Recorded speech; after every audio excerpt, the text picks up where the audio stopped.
Alright, yo, so look, check it out. You're now watching Taco Talk TV, and we're about to talk about me, the one and only, HB the Engineer. Look, man, it's Taco from Taco Talk TV. We in here today, a day after Era the Engineer dropped, so I had to call my man up. HB the Engineer. Yeah, see what he was thinking, see how this project was on, cause I cranked it for like, has it been a full 24 hours? I think we just at the 24 hours. Let me slice it. I cranked it for 24 hours because I was listening to every song. I was like, all right, let me see how this working, see how this going. And so I was like, all right, cool. We're gonna pull up on HB, see how he feeling. So thank you for letting me come out. Appreciate it, man. Appreciate it for the platform, man. Yeah, thank you for letting me come out. I appreciate it. Anytime. I was gonna say, how is it that you became an engineer? Like, how does that work?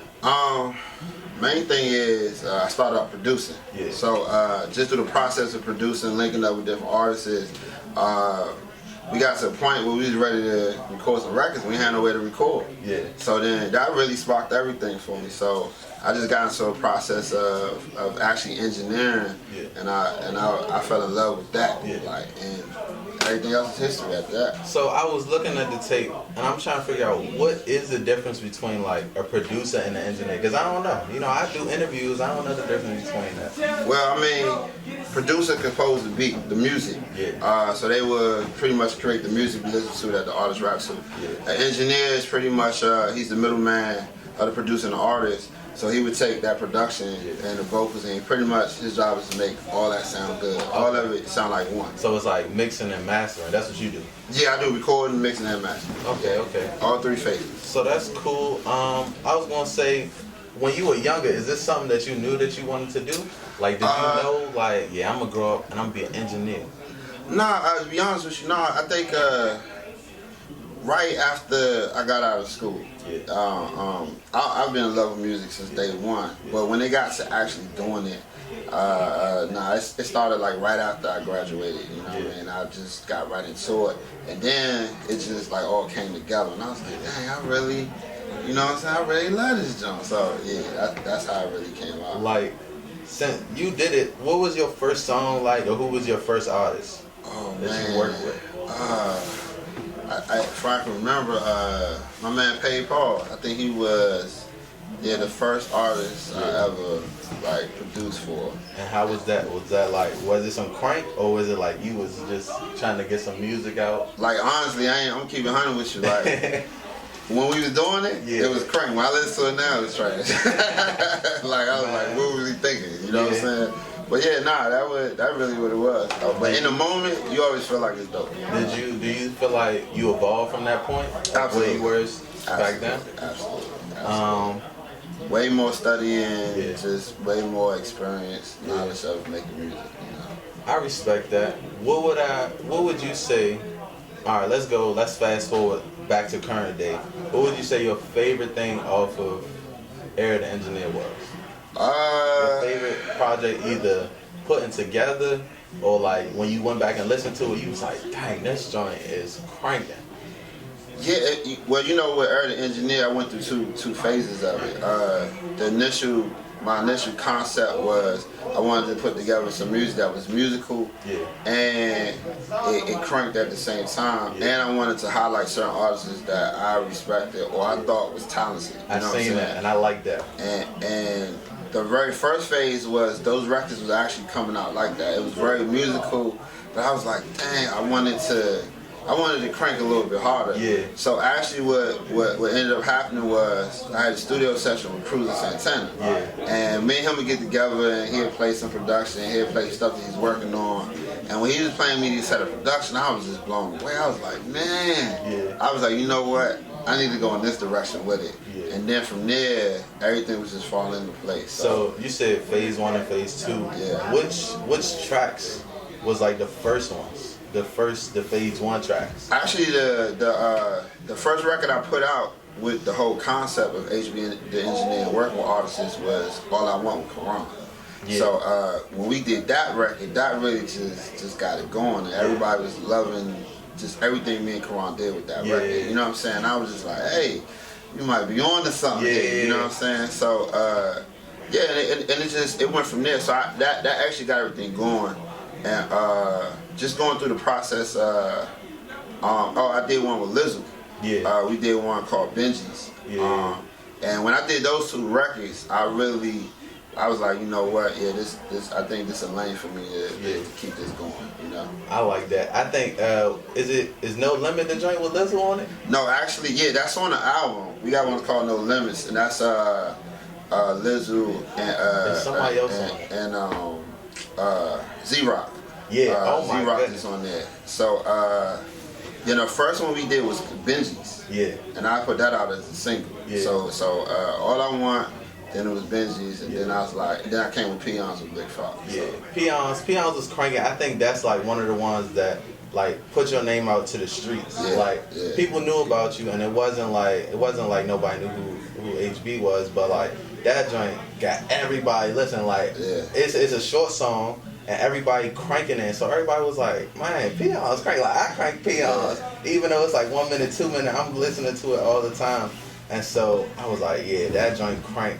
But what was I gonna say? No Limit with Lizzo and Z-Rock. Like I was texting my man earlier, and I was like, "Dang, Z-Rock crank!" And they've been telling me about it, and I never really listened to him. And then when I heard the joint with Lizzo, I'm like, "All right, cool." And I looked at it and I seen the name Z-Rock, and I remembered it. Right. And so when his part came on, I'm in the house cranking it because it really go. Yeah. And so I definitely was messing with that, and I like the other joint with Bankroll Marky and Little Rapper. Yeah. Just because Bankroll Marky That was called Ballin'. Yeah. he got a turn. It's just a turn flow. I don't really know how to explain it, but I mess with Bankroll. That was definitely a fun session. Yeah. We did. Oh yeah, that's another thing.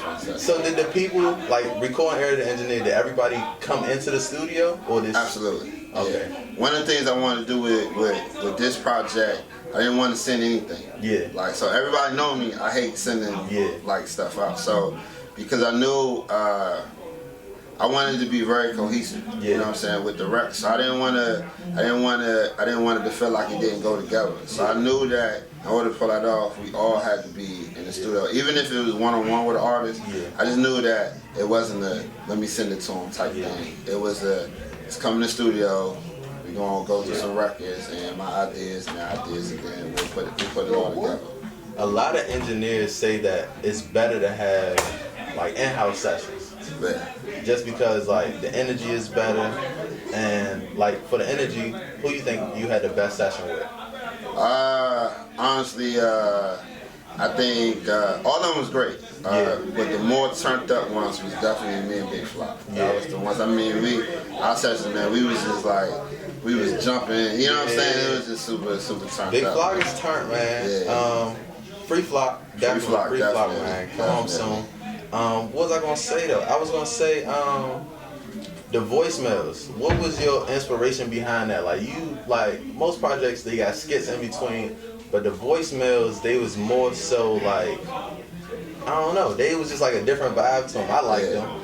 Well, the whole concept behind voicemails was I wanted listeners to really understand the personality of the artist. When I'm in the studio, my phone is always ringing, and I miss some calls. So I was like, hey, like, you know, the whole concept really behind it was that they was gonna call, and I won't answer, and I listen to it, and then I delete the message. You know what I'm saying? So that was the whole concept, and that was really my main thing. I wanted to display their personality on it, and also what came into later. That, hey, I'm gonna play one of their big records. You know? I was gonna say because the building, like the show their character, and then the song playing in the background. Because I'm listening to them, and when you hear too much, you know that's Lizzo voice, man. Because sometimes with the artists, it's like just in case if it got to an artist that wasn't familiar with that artist, I wanted to let them know, hey, this is what you should know about. I think that's smart. That's real smart. If you ever started your own label, what would it be called? I actually have it. It's called Baseline Music Group. Oh yeah? Yeah. I had it before. I was actually managing artists at one point, and I had that label and I tried to do it, and then I just always had it. You know what I'm saying? So now I'm the feature artist. You know? So that's good. So who are the artists that you manage? At the time, I had an artist named Ricky Boss and Marco Maddox. Yeah.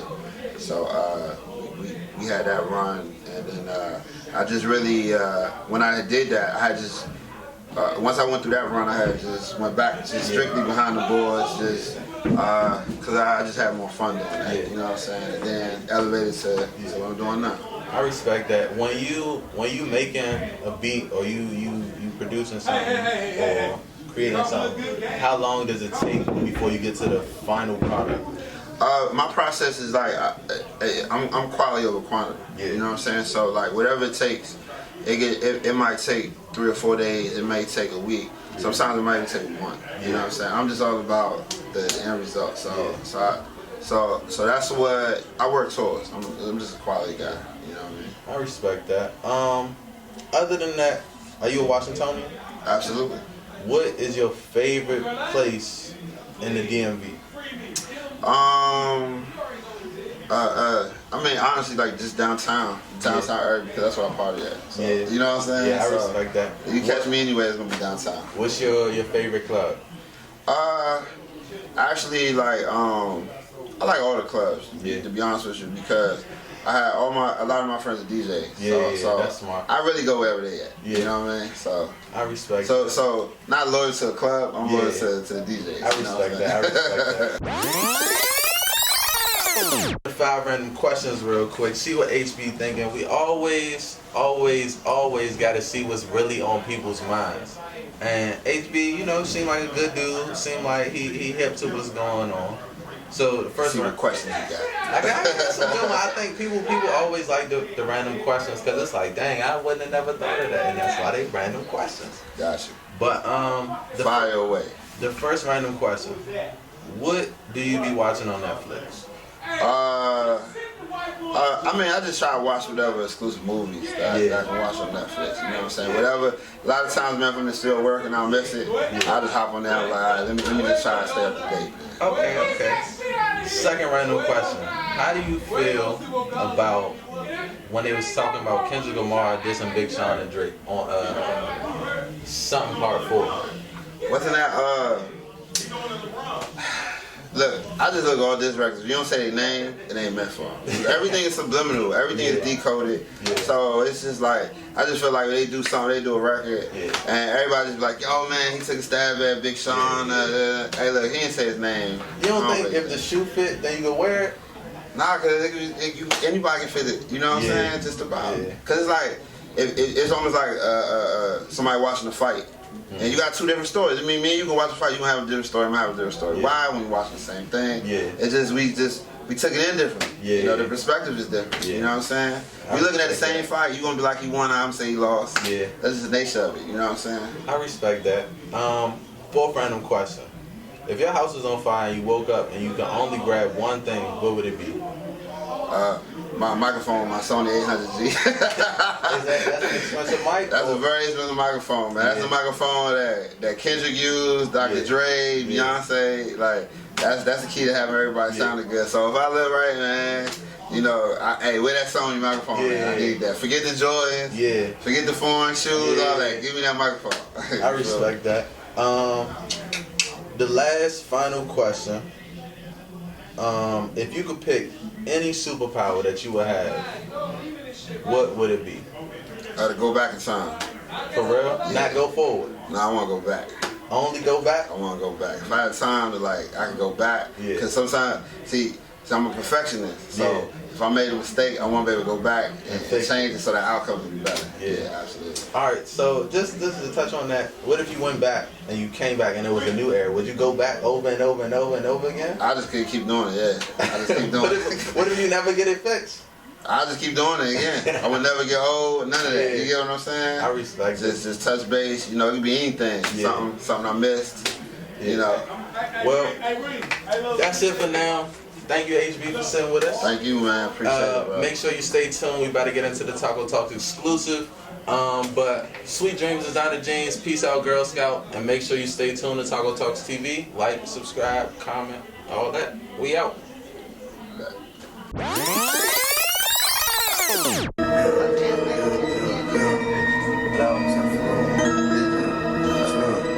Hello.